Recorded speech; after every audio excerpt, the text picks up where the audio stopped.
La roue tourne.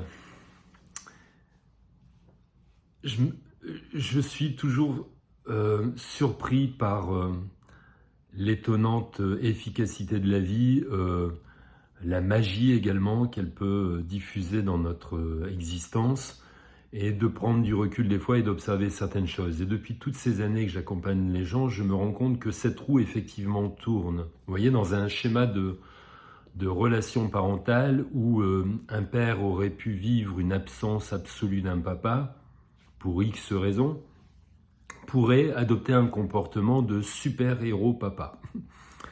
Se vouer corps et âme dans la relation avec ses enfants, quand bien même la situation de couple serait dramatique. Vous voyez, il pourrait même se retrouver seul et vraiment cantonner une énergie phénoménale à garder cette posture de père, d'excellent papa. Et bien sûr, dans ce contexte, être plutôt amené à faire tout pour les enfants, que ce soit les repas tout le temps, leur préservant du temps de libre, du temps également pour les études, et de ce fait avoir l'impression qu'il est dans une obligation quasiment de prendre souvent la place des enfants dans tous les contextes. Ces enfants grandissant, ce qu'ils ne se rendent pas compte, ce papa, ce super papa, c'est qu'il est en train de créer, avec des risques, un enfant égoïste. C'est-à-dire que cet enfant ayant eu l'habitude d'obtenir tout ce dont il avait besoin, sans même être en mesure de faire la demande, puisque il est pleinement satisfait. Donc il a cette habitude sur le mouvement de recevoir dans toutes les catégories de son existence, c'est-à-dire dans ce qu'on voyait dans la triade, l'intelligence, l'affectif, le matériel, le créatif et le féminin masculin si on est avec un enfant.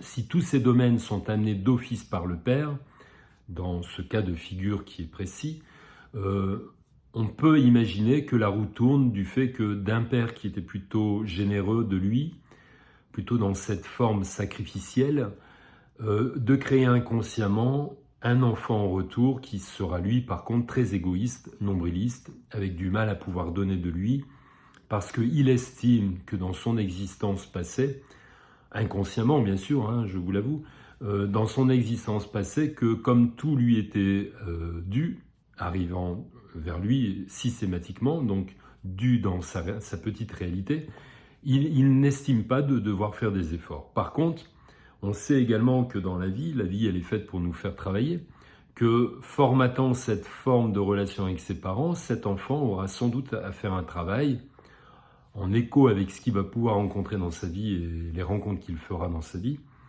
Il sera obligé de faire un travail sur cet égoïsme et de devoir s'ouvrir davantage et de donner de lui, d'accord ?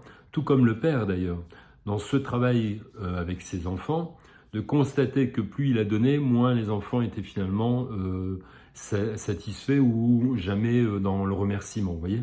Et à un moment donné, il sera obligé, ce papa, à se retourner vers lui, à reprendre en considération ses besoins et à remettre quelque chose de différent dans son existence, qui est de l'ordre hein, finalement, c'est de se remettre au devant de la scène de sa vie, et non pas ses enfants.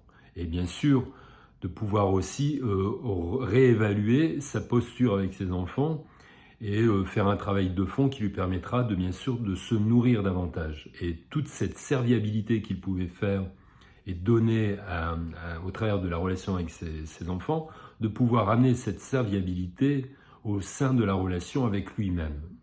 Donc on voit bien que dans un scénario de relation parentale, dans ce cas de figure, ou dans tout système relationnel, on se rend compte qu'il y a toujours un effet de roue, de cycle, qui fasse qu'on a l'impression d'être des hyper-héros, des hyper-méchants, et on ne se rend pas compte qu'en écho face à soi, on peut créer un modèle qui soit complètement différent. Je suis un père méchant, je pourrais créer un enfant très sensible, très gentil, vous voyez ? Donc voilà. Prenez conscience que la roue tourne, que ce n'est pas votre conditionnement qui fera que votre enfant sera obligatoirement dans un schéma similaire au vôtre. C'est bien l'inverse.